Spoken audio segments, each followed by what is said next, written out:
bronze medalist in the 1972 Olympics and winner of the New York Marathon in 1983.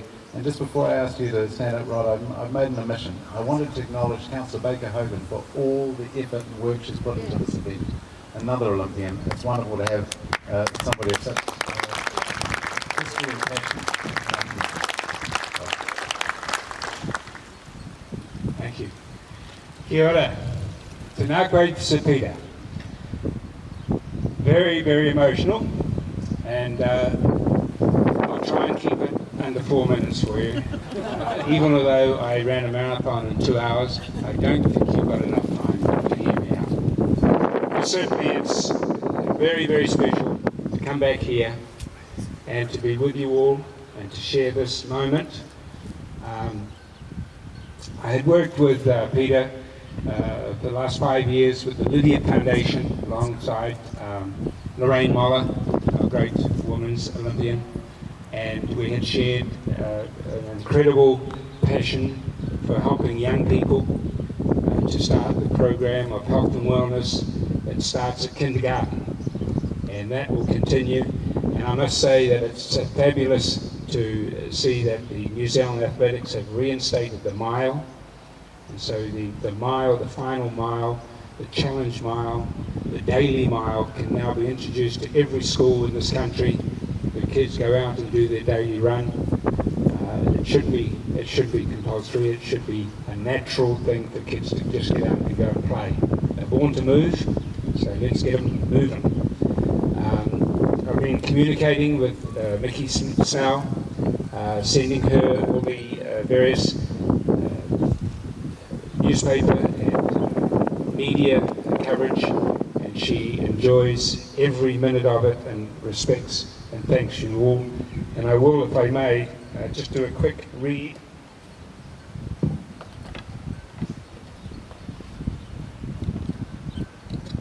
Yes, I'm going to go. He said, "Thanks so much for letting me know about the tribute. I'm quite glad that it has been organised. Even Peter requested that there not be any big fusses. I know for sure that he would have appreciated the honour.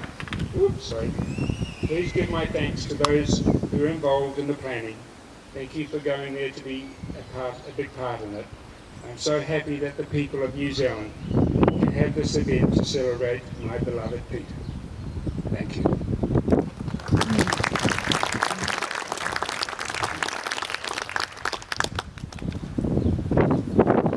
So on that note, let's all go out and run a mile. I'm just overwhelmed, of course, and I have some pictures that with my cousin Lorraine Dixon gave me last night of Peter congratulating me when I won the 1 mile here, and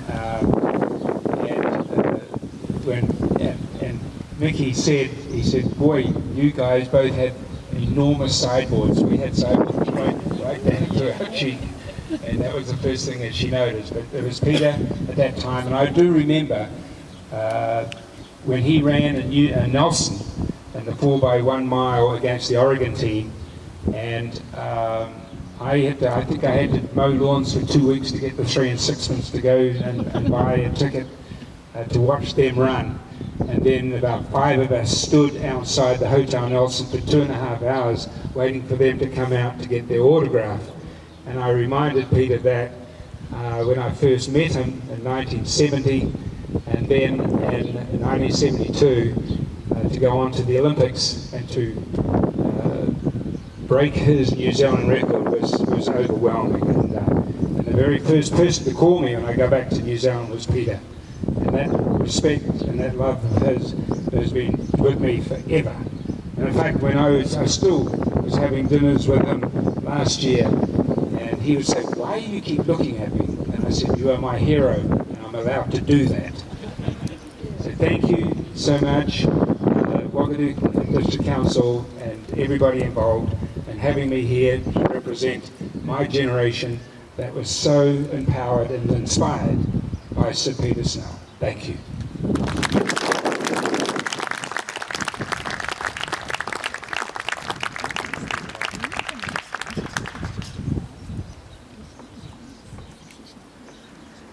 special for us all to have you here as well, Rod, so thanks for saying yes. And we know that you were secretly envious of Sir Peter's cap, so it was with great delight that we've been able to make that special presentation to you this evening, so thank you, Rod. Right now, we get to relive that magic moment. So if you look at the big screen, hopefully it's all good to go. We're going to relive the magic sub-4 minute mile here at the Gardens with some very special coverage at Whanganui High School to follow that.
15,000 fans packed Cook's Gardens this calm, still summer's night in perfect conditions for middle distance running. The first lap was run in a leisurely 60 seconds, with Snell at the tail of the field.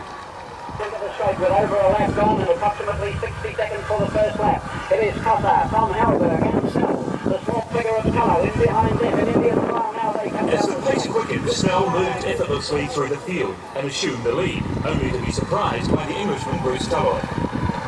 And it would be approximately 3 minutes as Colour goes past Snell with a lap to go. But Snell just in behind him getting a perfect trial. I think Tulloy's role was crucial in that. It provided that competitive development, which I didn't have when I tried to do it again in Auckland a couple of years later. I was essentially on my own for the last 2 laps. I was feeling in good shape, and the way the race was run, a very nice, smooth, even pace. So I didn't take too much out of it, and I felt I still had something left at the bell. And I thought, well, I'm not going to be. I didn't really expect to be Peter. But I thought, well, the only way to find out how good he is how to go. And you never know. What may happen. So I had to go briefly, and because he kept off amazing speed, just rocketed past me. But I felt. I was very keen to get under 4 minutes. I thought, well, just keep hammering away, I might get there. Down the back straight for the last time, Snell unleashed what was to become his feared trademark, that explosive finishing sprint. 55 yards clear of Colour, there's 15 yards back to Thomas. Now up to the line, and he bursts the post, and there's a strong counter that weight goes in the tape. That 4 minutes has been broken. Snell in fact finished well under 4 minutes. The 23-year-old Olympic champion had run 3 minutes 54.4, a new world record by 1/10 of a second. But down on the finish line immediately after the race, confusion reigned. No one seemed to know for sure what the old world record was. I had no idea what the record is anyway. I was just not really caring that much. You're right. It was wrong in the program, wasn't it? Yes. So when did you know that you had officially broken the record? How long after the race was it before you heard? I think I knew at the same time that the people, in the stands knew. I don't remember anyone sort of giving me any inside information and say, hey, the program's wrong and you really did it or anything like that. I wasn't surprised that he ran that time, no. It was more as expected. As a matter of fact, I got myself offside with him because Mr. Prince, who was the president of the club, phoned me up in Auckland and said, what time did you do? And I said, well, you go close to 3:55 or something. I didn't expect him to put the news, maybe he didn't, because that upset Peter. Anyway, you were right. We were right on that occasion. Some might be wrong. If there was one enduring memory of Snell that night, it was his blinding finishing speed. Well, I think I was fairly amazed at the speed he went away. I mean, he just didn't have to think at all. He just passed me and disappeared into the night. And I just left to keep going at my own speed. No one ever had the finishing kick of Snell. We never saw him on these very fast tracks when he was at his best. They wouldn't suit him. He would come off and bounce off very well. So, and we never ever saw him finish like him. He had the endurance to stay. He did super sprint. If you watched him in races, he'd be with the field with 200 metres to go, and they'd sprinting, and he was a super sprinter. He'd get another 10 metres run. And I've never seen anyone else do that. In an 800 metre race I recall once in Helsinki, about 300 metres out he kicked, and believe you me, it was like a 100 metre sprinter being dropped into a 10,000 metre field. It was so dramatic, that sort of raw power, if you like. Snell's feat received worldwide attention. The novice miler was inundated with invitations, and on reflection, Snell concedes that race had a profound effect on his career. It forever made me a miler. I was no longer invited to run halves. Everyone wanted me to run miles. After that Wanganui race, the invitations poured in. No one wanted to see me run half again. In fact, I almost forgot about the event. And, 2 years later in Tokyo, I wondered if I could run a half successfully. So this Wanganui race labelled me as a miler.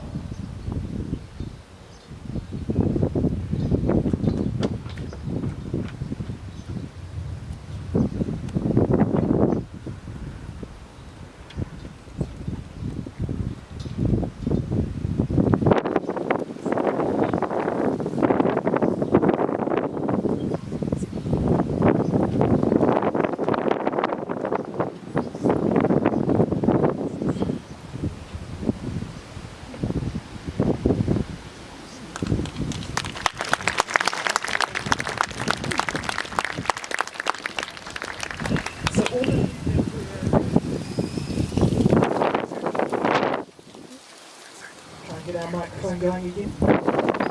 So all of you that were there that evening, were you right back at the finish line watching that video footage? One of our very own legends of athletics, Wanganui, Alec McNabb, it's a great to invite you to share some stories with us about St. Peter's.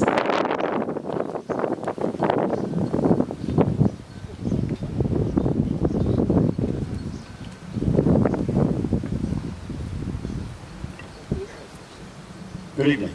I'm actually not really used to speaking this way. I usually just shout. Just back to the other one. Thank you. It's an honour and a privilege to speak here this evening. I feel really quite humbled by it. I'm only here because of Peter Snell, and I'll tell you a little about that later. As a young athlete, I'd heard of him. I'd read about him as an 11-year-old athlete. I even went across the road to my friends to watch the races in Rome on his television. We didn't own one then, so I learnt a bit more. And as my running career developed, of course, I learnt more and more about Peter Snell, and I was inspired by Tokyo Olympics in general, and Peter Snell specifically.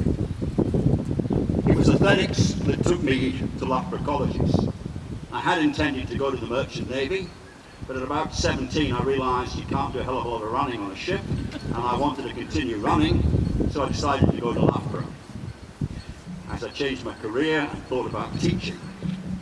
At Loughborough, of course, I learnt more and more about Peter Snell. In fact, my major study in my second year was on middle distance running and the Lydiard system of training, so I knew a lot about him.